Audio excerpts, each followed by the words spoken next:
Hello students, good morning. આજે દ્રાવણો chapter આપણું પૂરું થાય છે.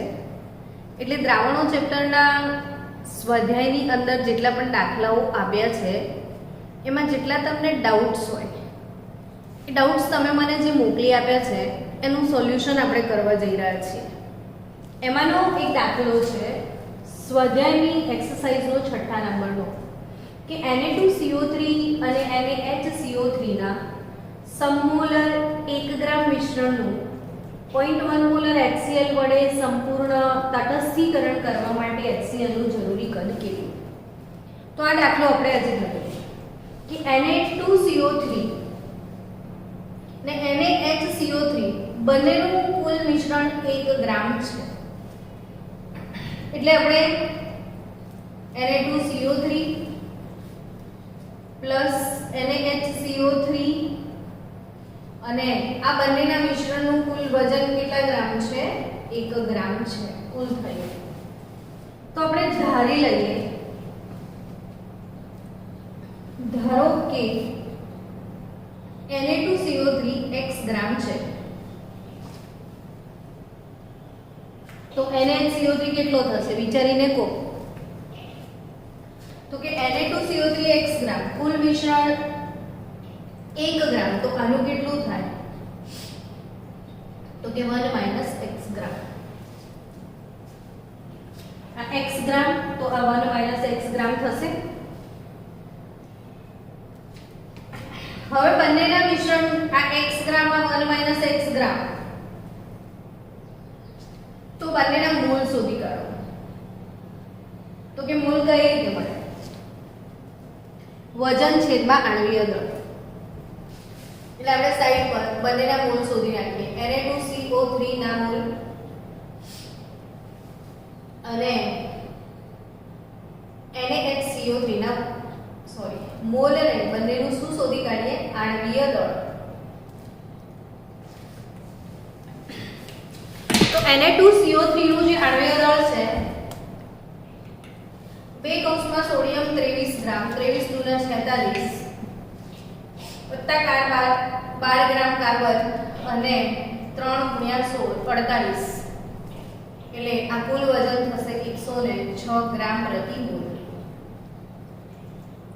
ને NaHCO3 નું આણ્વીય દળ તો Na એક જ છે અહીંયા એટલે 23 વત્તા હાઇડ્રોજનનો 1 24 વત્તા કાર્બનના 12 36 અને 48 એટલે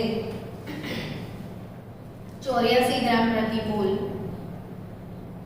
આપણી પાસે NaHCO3 નું આણ્વીય દળ આવશે 84 ગ્રામ પ્રતિ મોલ. હવે આપણે બંનેના મોલ શોધવાના છે. તો કે મોલનો સિમ્બોલ M, તો 12મા ધોરણવાળાને તો ભૂખે ગયું હોય કે મોલ કે મળે? તો કે વજન છેદમાં આણ્વીય દળ. મોલ કઈ રીતે શોધવાના? તો વજન છેદમાં આણ્વીય દળ, તો અહીંયા મોલ શોધવાનું સૂત્ર છે x / 106 ને અહીંયા 1 - x / 84. એટલે ચલો બંનેના શું મળી ગયા તમને? મોલ. બંનેનું કુલ મિશ્રણ 1 ગ્રામ હતું બાળકો. આના વજનને હું ધારી લઉં કે આ x ગ્રામ છે તો આ 1 - x ગ્રામ જેટલું હશે. હવે બંનેના મોલ તો વજન છેદમાં આણ્વીય દળ, વજન છેદમાં આણ્વીય દળ પણ એ સમમોલર મિશ્રણ કહે છે. સમમોલર. સમમોલરનો અર્થ શું નીકળે? તો કે બંનેના મોલ સમાન છે. અને બંનેના મોલ સમાન છે એટલે બંને વચ્ચે બરાબર લખી દેવામાં આવે તો ચાલે ને. હવે આપણે એને સોલ્વ કરીએ તો 84x બરાબર 106 into bracket 1 - x. Cross product લેવાનો છે. જે બાળકોને મેથ્સમાં થોડું પ્રોબ્લેમ પડતી હોય સમજો કે અહીંથી અહીં ગુણવાનું, અહીંથી અહીં ગુણવાનું. 84x is equal to 106 minus 106x. તો આને હું અહીંયા પાર્સલ કરી દઉં તો 190x થાય is equal to 106. So x is 106 divided by 190. તો x ની વેલ્યુ આવશે 0.5578. આ x ની કિંમત તમારા પાસે આવી. હવે x ની કિંમત આવે છે તો એક કામ કરો, બંનેના મોલ શોધી કાઢો. તો અહીંયા Na2CO3 ના મોલ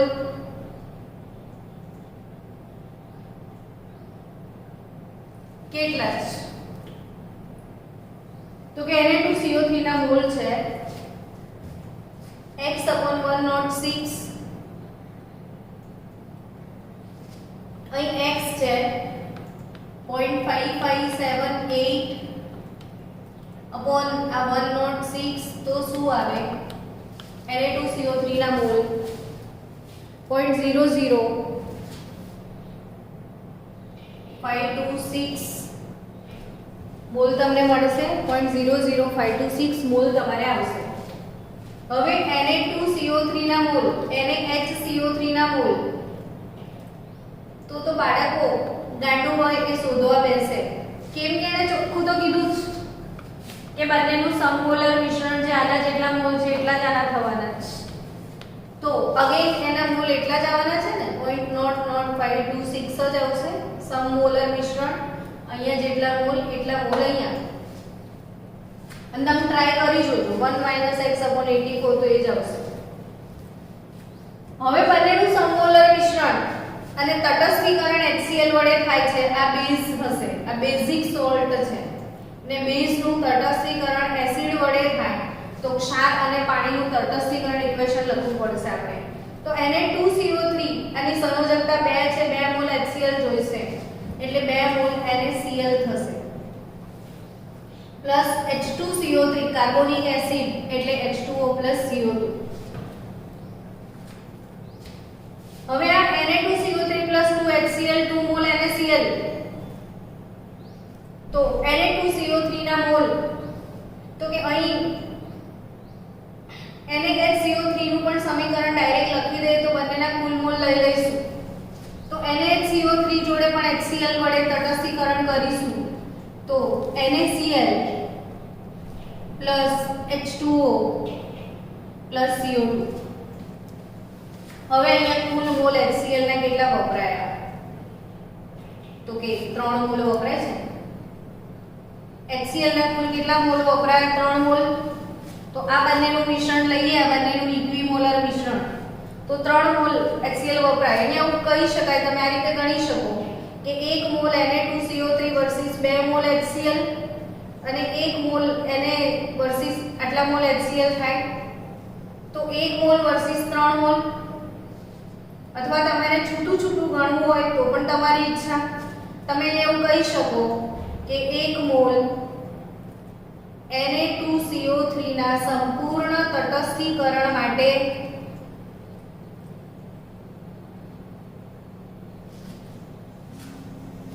બે મોલ HCl વપરાય.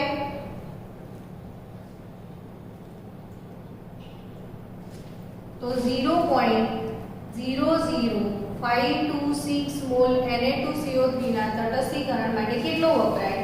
તો 2 ગુણ્યા 0.00526. આન્સર શું આવશે? તો 0.10 એટલે 0 12 સોરી 10 0.010 26 દુ 52 એટલે 0.010 52 મોલ HCl વપરાશે. હવે 1 મોલ NaHCO3 ના તટસ્થીકરણ માટે 1 મોલ HCl વપરાય. 1 મોલ HCl વપરાય. તો 0.00526 માટે કેટલું? તો એટલું જ ફરીથી. તો આપણે HCl ના કુલ મોલ મળી જશે કે વપરાયેલ HCl ના કુલ મોલ કેટલા? તો કે 0.01052 પ્લસ કેટલા આવશે તો કે 0.00526 यानी कि टोटल કેટલું આવશે તમારું તો ટોટલ આવશે તમારું 0.01578 આટલું આવ્યું તો આ થાય HCl ના મોલ હવે HCl ના મોલ આવી જાય તો તમને કદ શોધવાનું છે તમને અહીંયા આપેલું શું છે તો કે HCl ની મોલારિટી આપી છે ને મોલારિટી કેટલી આપી છે તો 0.1 મોલર આપ્યું છે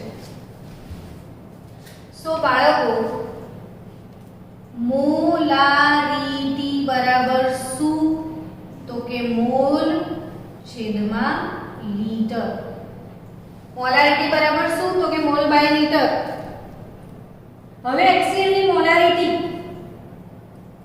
મોલ અપોન લીટર તમારે શું શોધવાનું છે તમારા પાસે મોલ છે મોલારિટી છે તમારે લીટર એટલે કદ વોલ્યુમ શોધવાનું છે તો મોલ અપોન મોલારિટી થશે તો HCl ના મોલ કેટલા આપ્યા છે તો 0.01578 આપ્યા છે અપોન મોલારિટી 0.1 થશે તો યોર આન્સર 0.1578 લીટર આવ્યો તો તમે એને ml માં કન્વર્ટ કરો તો 157.8 લીટર જવાબ આવશે કેટલું વોલ્યુમ આવશે HCl નું 157.8 લીટર ચલો હવે બીજો ડાઉટ બોલો સ્ટુડન્ટ્સ સ્વાધ્યાયનો 9મો દાખલો છે આ કે પીવાના પાણીનો એક નમૂનો ક્લોરોફોર્મ વડે દૂષિત થયેલો છે જે કાર્સિનોજેનિક છે હવે એના દૂષણનું સ્તર આપ્યું છે 15 ppm બાય માસ તો દળની ટકાવારી શોધો ને મોલારિટી શોધો ppm નો અર્થ સમજવો પડે તો કે એક વાક્યમાં તો તમે બોલી જ જશો કે ppm એટલે પાર્ટ્સ પર મિલિયન પણ હું તમને હજી એક શોર્ટકટ આપું કે હંમેશા એવું બોલજો તો તમને યાદ રહી જશે કે મોલારિટી એટલે શું એમ કોઈ પૂછે તો મોલ પર લીટર આપણે બહુ આસાનીથી બોલીએ કે મોલારિટી એટલે નંબર ઓફ મોલ પર લીટર એમ ppm એટલે 1 લીટરમાં 1 મિલીગ્રામ આવું બોલવાની આદત પાડો ppm એટલે શું તો કે 1 ppm એટલે 1 લીટર હોય કુલ દ્રાવણ 1 લીટર કુલ દ્રાવણ હોય એમાં દ્રાવ્ય 1 જ મિલીગ્રામ હોય તો એ 1 ppm કહેવાય હવે અહીંયા 15 ppm સાંદ્રતા આપી છે બાય માસ આપી છે વજનથી વજનની વાત છે આ ppm માસ બાય માસની વાત છે તો ppm માસ બાય માસ તો ppm નું સૂત્ર શું છે કે દ્રાવ્યનું વજન ગ્રામમાં લેવાનું છે અપોન દ્રાવણનું વજન ગ્રામમાં ગુણ્યા 10⁶ આ ફોર્મ્યુલા છે કે દ્રાવ્ય ml માં દ્રાવણ ml માં * 10⁶ પણ આ માસ બાય માસ છે તો દ્રાવ્યનું વજન ગ્રામમાં દ્રાવણનું વજન ગ્રામમાં ગુણ્યા 10⁶ તો હવે તમને ppm આપી દીધું છે 15 દૂષણનું સ્તર 15 ppm બાય માસ છે તો દળથી ટકાવારી શોધો એટલે દળથી ટકાવારી શોધવાની છે બીજું શું શોધવાનું છે મોલારિટી તમારે દ્રાવ્યનું વજન દ્રાવણનું વજન * 10⁶ ફોર્મ્યુલા ના મૂકો તો બી સીધો જવાબ આવી જશે વિધાઉટ ફોર્મ્યુલા તમારો આન્સર આવી શકે છે જો હું શોર્ટકટ શીખવું છું પહેલા તમને કે 15 ppm નો અર્થ શું થાય કે 15 ppm ક્લોરોફોર્મ છે 15 ppm ક્લોરોફોર્મની માત્રા છે પીવાના પાણીમાં તો એનો અર્થ એવો થાય કે 15 મિલીગ્રામ ક્લોરોફોર્મ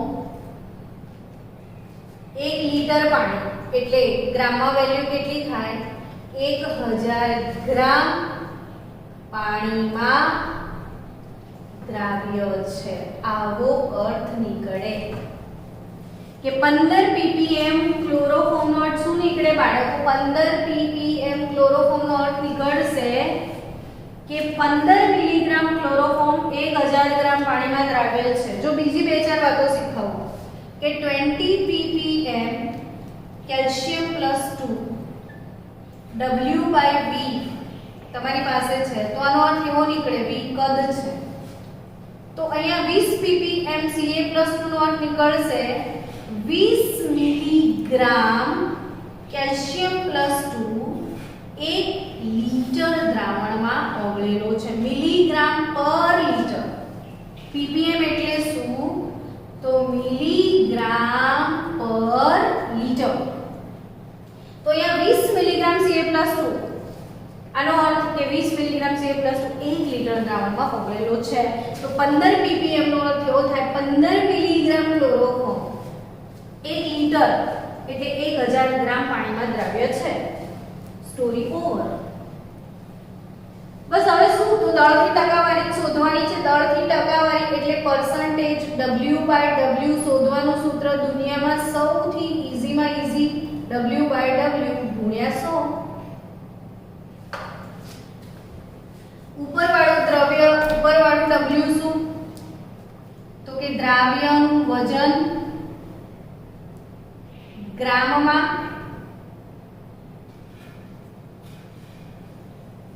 15 મિલીગ્રામ ક્લોરોફોર્મ અહીંયા 1000 ગ્રામ પાણીમાં અર્થાત આને કુલ દ્રાવણનું જ વજન ગણવાનું છે તમારે હવે જો દ્રાવ્યનું વજન ગ્રામમાં અપોન શું થાય તો કે દ્રાવણનું વજન એ પણ ગ્રામમાં ગુણ્યા 100 તો તમારી પાસે દ્રાવ્યનું વજન 15 મિલીગ્રામ છે તો એને ગ્રામ કરી દો તો 15 ગુણ્યા 10⁻³ ગ્રામ થઈ જશે અપોન દ્રાવણનું વજન ગ્રામમાં તો કુલ દ્રાવણનું વજન 1000 ગ્રામ આપ્યું છે ને ગુણ્યા 100 તો તમને મળશે પરસેન્ટેજ W/W જોઈ લો કેટલા મળે છે પરસેન્ટેજ W/W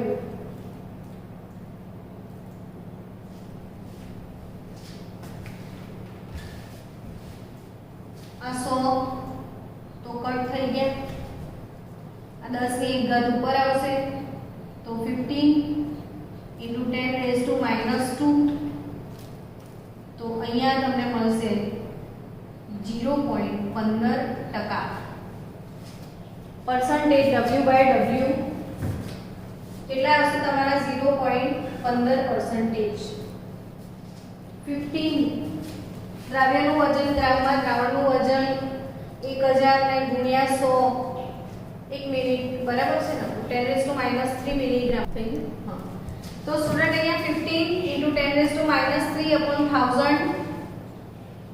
તો આ ગયું તમારું તો 15 આ 10 ની પાવર 1 ઉપર આવે તો 10⁻⁴% એ તમારા પરસેન્ટેજ W/W આવશે 15 * 10⁻⁴% આવશે તો 15 * 10⁻⁴% આવ્યું હંમેશા આ મેથડ ફોલો કરજો તો કદી ભૂલ ના પડે કે 15 ppm નો મતલબ શું બાળકો તો કે 1 લિટર હવે વજન આપે તો 1 કિલોગ્રામ 1 કિલોગ્રામ ના ગ્રામ કેટલા 1000 તો 15 મિલીગ્રામ ક્લોરોફોર્મ 1000 ગ્રામ પાણીમાં દ્રાવ્ય છે આવો મતલબ નીકળે તો અહીંયા પરસેન્ટેજ W/W આ રીતે નીકળી શકે હવે તમારે શું શોધવાનું છે મોલાલિટી મોલાલિટીને આપણે શું કહીશું સ્મોલ m ચલો મોલાલિટીનું ફોર્મ્યુલા ફટાફટ બોલો મોલાલિટીનો ફોર્મ્યુલા બોલો ફટાફટ તો 1000 W2 upon M2 W1 બહુ દિવસથી આપણે મોલાલિટી રોજ બધા જ દાખલામાં આવે છે 1000 W2 એટલે દ્રાવ્યનું વજન अपॉन m2 આણ્વીય દળ ગુણ્યા દ્રાવકનું વજન. હવે દ્રાવ્યનું વજન અને દ્રાવકનું વજન 1000 ગુણ્યા આણ્વીય દળ. હવે 1000, ચલો દ્રાવ્યનું આણ્વીય દળ શું લઈશું બોલો? તો કે દ્રાવ્યનું કેટલા આપ્યું છે? 15 મિલીગ્રામ આપ્યું છે, તો 15 ગુણ્યા 10 ની -3 ગ્રામ થઈ જશે. અચ્છા, ક્લોરોફોર્મ એટલે સૂત્ર CHCl3 119.5 એનો આણ્વીય દળ. એ તો શોધતા આવડે છે બરાબર, એટલે આપણે એની ડિટેલમાં નહીં જતા. ને દ્રાવકનું વજન 1000 ગ્રામ લઈ લો ને એમાંથી કઈ પછી આટલું માઈનસ કરવા બેસવાનું, એટલે ઓલમોસ્ટ એપ્રોક્સિમેટ 1000 લઈ લો તો દ્રાવકનું વજન 1000 ગ્રામ. આ તો કટ થઈ ગયું તમારું સીધું. તો તમારો આન્સર શું આવે? 15 ડિવાઇડેડ બાય 119.5 into 10⁻³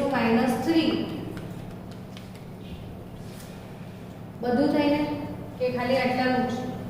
તો 0.125 into 10⁻³ આની મોલાલિટી આવશે. બહુ જ ઓછી સાંદ્રતાઓ હોય ત્યારે ppm જનરલી નીકળતું હોય છે. હવે આપણે આ દાખલાને બીજી રીતે મંતરીએ કે ભાઈ ppm એટલે શું? તો કે આપણે જે રીતે સૂત્ર લખ્યું હતું એ રીતે જઈએ. સૂત્ર શું હતું ppm નું? તો કે ppm માસ બાય માસ શોધવું છે, તો માસ બાય માસ into 10⁻6 થાય. માસ બાય માસ શું થાય? 10⁻6. હવે ઉપરવાળું દ્રાવ્યનું વજન ગ્રામમાં અપોન શું છે? દ્રાવણનું વજન ગ્રામમાં ગુણ્યા 10⁶ અને ppm આપ્યા છે 15. હવે તમારે ટકા શોધવાના છે, તો ટકા શોધવા માટે શું જોઈએ? તો કે પરસેન્ટેજ W/W, એટલે W/W ગુણ્યા 100 જોઈશે તમને. યાને કે દ્રાવ્યનું વજન અપોન દ્રાવણનું વજન, આખું આ વાળું ટર્મ જે છે એ તમને જોઈએ છે. તો આ વાળું ટર્મ અહીંથી ડાયરેક્ટ તમને મળી જશે કે W/W આ 15 છે ને આ 15 ભાગ્યા 10⁶. આ રીતે પણ તમને મળી જશે W/W. હવે એના પરસેન્ટેજ નિકાલો તો W/W એટલે 15/10⁶ into 100. તો your answer will be 15 into 10⁻⁴. જેને પેલી ડિટેલ નથી ખબર પડતી કે આ રીતે શોધી શકે કે ppm શોધવાનું ફોર્મ્યુલા W/W ગુણ્યા 10⁶. ppm આપ્યા છે 15, W/W ગુણ્યા 10⁶. W/W મળી જશે 15 ભાગ્યા 10⁶. હવે પરસેન્ટેજ શોધવાનું સૂત્ર W/W ગુણ્યા 100. W/W એટલે દ્રાવ્યનું વજન દ્રાવણનું વજન તમારી પાસે આવી ગયું છે, તો ગુણ્યા 100 કરો એટલે સીધા તમને પરસેન્ટેજ મળી જાય. ને મોલાલિટી એટલે દ્રાવ્ય અને દ્રાવક. તો એ વખતે ફરીથી તમારે આ તો છૂટું પાડવું જ પડશે તો મોલાલિટી આવડશે તમને. એટલે આ રીતના આ દાખલો ગણી શકાય. બોલો બીજો પાછળ કયો ડાઉટ છે? ચલો નેક્સ્ટ ક્વેશ્ચન.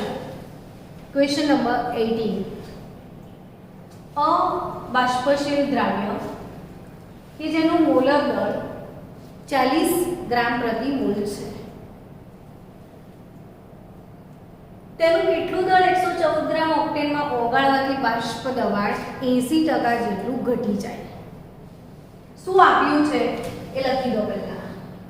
તો કે અબાષ્પશીલ દ્રાવ્ય કે જેનું મોલર દળ એટલે તમારી પાસે અહીંયા છે દ્રાવ્યનું મોલર દળ જેને આપણે m2 કહીએ છીએ ને એ કેટલું છે? તો કે 40 ગ્રામ પ્રતિ મોલ આપ્યું છે તમને.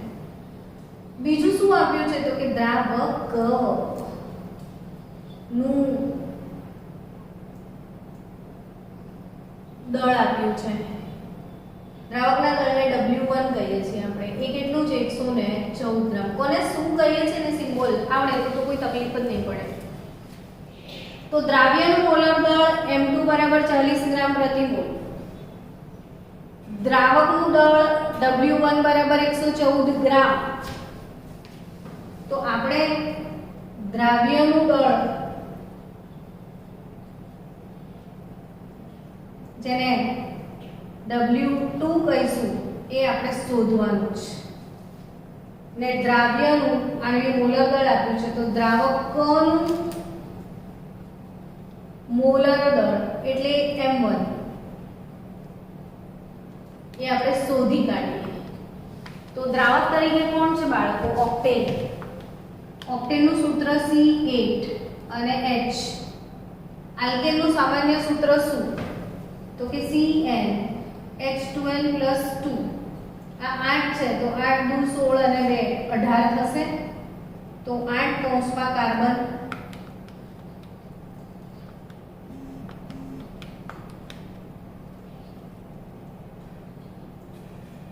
એકસો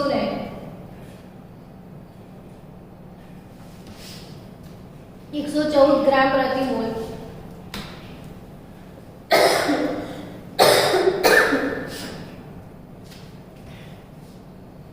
એ તમારી પાસે દ્રાવકનું મોલર દળ થશે. હવે બાષ્પ દબાણની વાત કરીએ એટલે રાઉટનો નિયમ આવે જ. ચોખ્ખું બિચારાએ લખી દીધું છે અબાષ્પશીલ દ્રાવ્ય એટલે વિચાર આવે કે રાઉટનો નિયમ. જ્યારે અબાષ્પશીલ દ્રાવ્યને બાષ્પશીલ દ્રાવકમાં ઓગાળીને મંદ અને આદર્શ દ્રાવણ બનાવવામાં આવે ત્યારે દ્રાવણના બાષ્પ દબાણમાં થતો સાપેક્ષ ઘટાડો દ્રાવ્યના મોલ અંશ જેટલો હોય છે. તો અહીં તમારા પાસે શુદ્ધ દ્રાવકોનું બાષ્પ દબાણ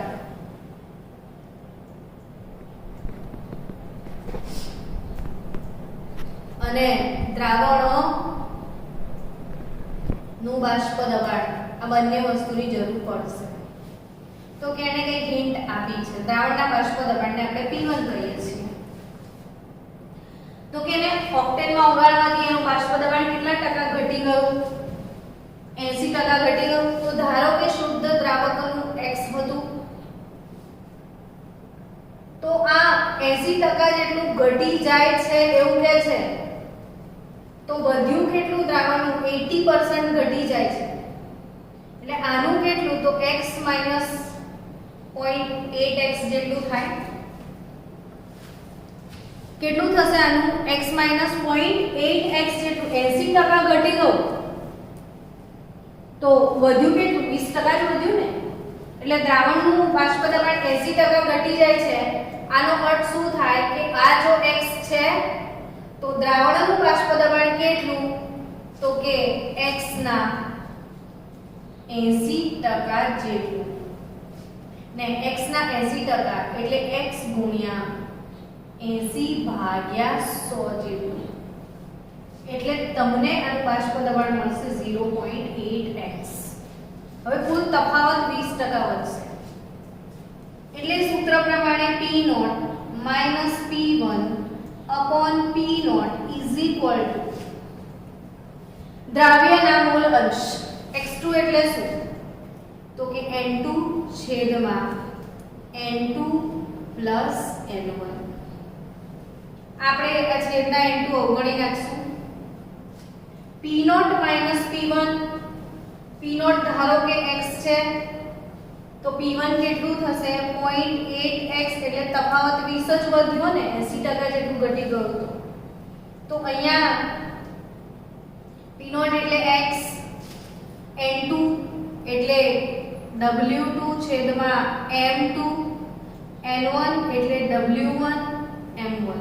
ખ્યાલ છે ને તમને કે આ મોલ છે. મોલ એટલે વજનના છેદમાં આણ્વીય દળ. W2/M2 આના માટે W1/M1. તો W2 ની કિંમત લખીશ તો W2 શોધવાનું છે મને. M1 એટલે આણ્વીય દળ 114 ગ્રામ. M2 એટલે આણ્વીય દળ 40 ગ્રામ પર મોલ. ને W1 એટલે અગેન 114. તો 114 આ શું બચ્યું તમારું? 0.2x એટલે અલ્ટિમેટલી ઇટ ઇઝ 0.2 ઇન્ટુ આ તો ગયું તો 40 બરાબર W2, તો W2 બરાબર 8 ગ્રામ અબાષ્પશીલ દ્રાવ્ય ઉમેરવો જોઈએ. કેટલો બાષ્પશીલ દ્રાવ્ય ઉમેરવો જોઈએ? તમને 8 ગ્રામ. હવે ચલો